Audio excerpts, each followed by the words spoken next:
भोपळा पिकामधील फुलकळी कूज काय कारण असू शकते? कमतरता की अजून काही? बोरान कॅल्शियम डिफिशियन्सी की अजून?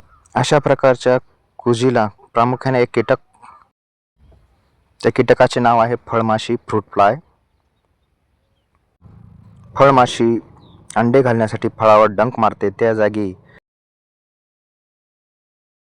पंक्चर करून फळाला इजा करते. मॅगट्स म्हणजेच अळी अवस्था फळ सडवते. भोपळा कळी कूज एकात्मिक व्यवस्थापन. न्यूट्रिएंट डिफिशियन्सी, यात कॅल्शियम आणि बोरान दोन्ही कमतरता असू शकते. कॅल्शियमची पूर्तता करण्यासाठी आपण कॅल्शियम नायट्रेट या स्वरूपात वापरू शकतो. अधिक परिणामासाठी आपण टर्बो कॅल्शियम हे ऑक्साईड फॉर्म असल्यामुळे हे इन्स्टंट लागू होते.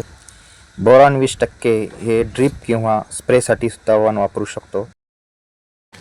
किंवा कॅल्सिबोर, कॅल्शियम आणि बोरॉन एकत्र असलेले कॉम्बिनेशन पण वापरू शकतो.